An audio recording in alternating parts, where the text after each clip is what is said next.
자, 다 풀어봤죠? 기본 문제 2번 봅시다. 이건 정적분의 정의와 관련된 문제인데, 자, 문제부터 한번 읽어볼게요. 폐구간 AB에서 증가하는 연속함수라고 얘기를 했어요. 증가하는 연속함수 fx가 자, fa 값이 0보다 크거나 같다라고 얘기를 했습니다. 그러면은 a라는 값은 이 구간의 최초 값인데 이 함수가 증가한다라고 얘기를 했으니까 뭐 a보다 큰 x 값을 집어넣게 되면 전부 다 그 fa보다는 더 크겠죠, 그죠?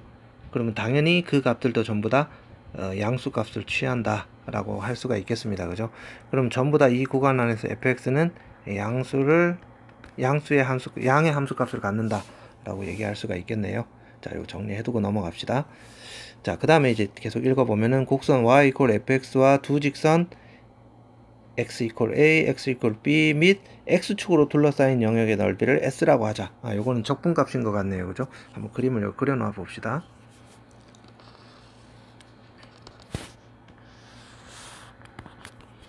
뭐 fx를 이렇게 한번 증가하는 함수를 한번 설정을 해보자고요. fx라고 하고 여기를 a, 여기를 b라고 하면은 요 a하고 x 이퀄 a, x 이퀄 b 요걸 축으로 하고 요 직선과 x축으로 둘러싸여 있는 요 부분의 넓이를 s라고 얘기를 했으니까 s는 쉽게 구해집니다, 그죠? s는 인테그랄 a부터 b까지 fx dx예요, 그죠? 자, 뒤에 계속 문제를 읽어봅시다. 폐구간 AB를 n등분한 점을 x0, x1, x2 쭉 해서 xn까지 이제 n등분을 했다라고 하자. 여기를 쪼개네요, 그죠? 하나, 둘 쪼개서 여기를 xn-1이라고 하고 여기를 a를 x0, b를 xn이라고 놨습니다, 그죠? 그리고 여기서 x1, x2 이렇게 쪼개갔다 라고 볼 수가 있겠네요, 그죠? 자, 요랬을 때 n등분을 한 겁니다, 그죠? 여기 있는 사이의 구간들을, 그죠? n등분을 했을 때 요랬을 때 자, 요런 자연수 k 값에 대해서 폐구간 xk-1 xk에 대해서 요 구간입니다, 그죠? 요 중간에 어떤 특정한 구간이 있는데 그림을 좀 키워볼게요. 키워서 파랗게 이제 구간을 설정을 해보겠습니다. 파랗게 구간을 설정을 하면 특정한 구간 xk-1과 xk라는 요 구간이 있는데 요 구간 사이에 어떤 점이 있어요, 그죠? 그 점을 뭐라고 했어요? 문제에서 보면은 그 점을 xk 스타라고 얘기를 했네요, 그죠? xk 스타라고 얘기를 했습니다. 그럼 이제 그림에서 보는 것처럼 xk 스타는 xk-1보다는 크거나 같고 xk보다는 작거나 같아요, 그죠? 자, xk 스타를 택해도 n이 무한히 커지면 이게 여기에 무한대 극한을 보냈어요, 그죠? 이렇게 극한을 보내게 되면은 요게 이제 0으로 다가간다 라고 하는 걸 입증을 하래요. 근데 이제 요 딱 놓고 보니까 이제 뭐가 눈에 띄게 되냐면은 지금 이제 앞에 있는 요것은 적분이란 말이에요. s는 적분은 극한을 보내봤자 뭐 일정한 상수값이니까 그대로 s로 튀어나올 겁니다, 그죠? 그럼 요 뒤에 있는 요 녀석을 극한을 보내게 되면은 요게 뭐와 같은 형태로 나온다? 이 적분과 같은 형태로 나온다라는 거예요. 근데 지금 요 별표만 없으면 요 별표만 떨어져 나가 버린다면은 그럼 요게 당연히 누가 봐도 그 적분의 형태란 말이에요. 정적분의 형태란 말이에요, 그죠? 그럼 요 정적분이 되는지 한번 이제 우리가 살펴보자고요. 스타가 있을 때랑 없을 때랑 같은지 그것만 이제 살피면 된다라는 뜻입니다. 그럼 스타가 있을 때는 우리는 수식을 컨트롤하기가 쉽지가 않아요, 그죠? 스타가 없는 형태의 식으로 이렇게 이제 바꿔갖고 샌드위치를 써서 극한값을 구해보는 게 좋지 않을까라고 생각이 딱 드네요, 그죠? 그럼 딱 이제 눈에 하나 띄는 게 뭐냐면은 위에서 우리가 얘기하기를 fx가 증가함수다라고 얘기를 했기 때문에 여기서 함수값의 차이도 이런 함수값 자체도 이런 대소관계를 가질 거예요.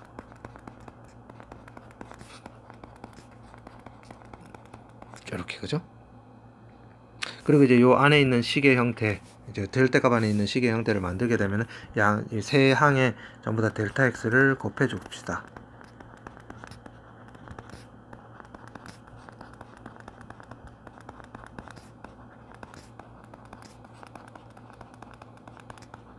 이렇게 되죠.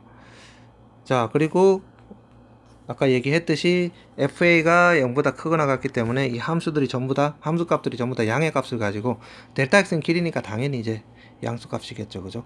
그러면은 이들이 전부 다 양수 값이고, 큰 양수, 작은 양수 이렇게 더해진 값들을 뭐 다 싹 다 더해, 시그마로 더해 나가면은 뭐 그건 전부 다 이제 대소관계는 그대로 일치한다, 원래대로다 라고 하는 걸 알 수가 있습니다. 물론 이거 음에서도 똑같이 성립한다라고 할 수가 있는 거죠. 자, 그럼 시그마를 써봅시다. 시그마 k가 1부터 n까지 fxk-1 델타 x f 시그마 k가 1부터 n까지 f xk 스타 델타 x 시그마 k가 1부터 n까지 f xk의 델타 x 이렇게 됐는데, 지금 맨 아래쪽의 수식을 한번 체크를 한번 해봅시다. 적분 형태를 만들기 위해서.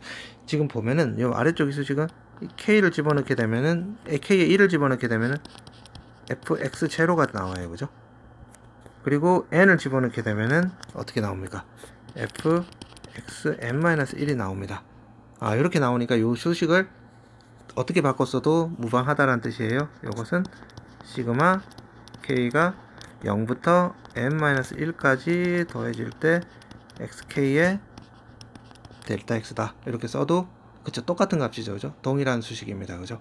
그래서 이걸로 이제 바꿔치기를 한다 라고 할 수가 있습니다. 왜냐면은 그쵸, 우리가 뭘 하기 위해서, 극한값을 취해서 적분 형태를 만들기 위해서. 자, 이제 우리는 리미트를 취해 봅시다.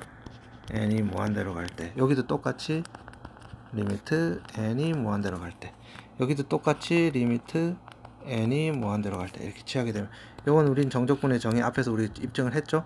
뭡니까? a부터 b까지, 제일 아래 구간이 a죠. 위 적분 경계가 b라고 할 수가 있으니까 이거의 fx dx라고 할 수 있고, 요것도 똑같죠. 인테그랄, 요거는 안으로 쪼갠 것, 요건 밖으로 쪼갠 거라고 볼 수가 있죠. a부터 b까지 fx dx라고 할 수가 있어요. 그죠? 이거는 압축 정리해서 중간에 있는 이 값 자체도 인테그랄 a부터 b까지 fx dx라고 할 수가 있습니다. 그죠?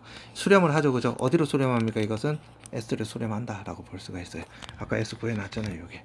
그러면 이건 두 값이, 위에 있는 요 절대값 안에 있는 두 값은 서로 같은 수렴값을 가진다라고 하기 때문에 이건 당연히 0이 된다라고 입증이 끝나게 됩니다. 쉽죠. 그죠? 이것은 수식으로 입증하는 거기 때문에. 그래서 이제 어떤 우리가 정적분을 정의를 할 때 특정한 구간 안에 있으면은 그게 끝값이든 중간값이든, 그러니까 제일 아래쪽 값이든 구간에서, 그리고 중간에 있는 값이든 제일 위에 있는 경계, 제일 이제 큰 x 값을 취하더라도, 그 어떤 이 구간 안에 있는 어떤 그 x 좌표를 잡는다 하더라도, 어떤 x 좌표를 기준으로 쪼갠다 하더라도 이제 동일한 결과가 나온다라고 하는 걸 입증을 했다라고 볼 수가 있는 겁니다. 자, 그 다음에 이제 여러분들이 풀어볼 문제가 그 기본 문제 3번인데, 요 기본 문제 3번은 우리가 앞에서 풀었던 93페이지에 탐구 문제 2번, 탐구 2번하고 아주 똑같은 문제입니다. 똑같은 문제이기 때문에 이 문제는 제가 따로 안 풀어주고 넘어가겠습니다. 여러분들이 이 문제를 풀어보도록 하세요. 그 다음에 여러분들이 이제 지금부터 시간을 줄 테니까 풀어야 될 문제는 몇 번이냐면은 96페이지에 보기 1번 문제, 보기 1번 문제를 시간을 5분을 줄게요. 이 문제는 풀어서 다음 동영상에서 만나도록 합시다.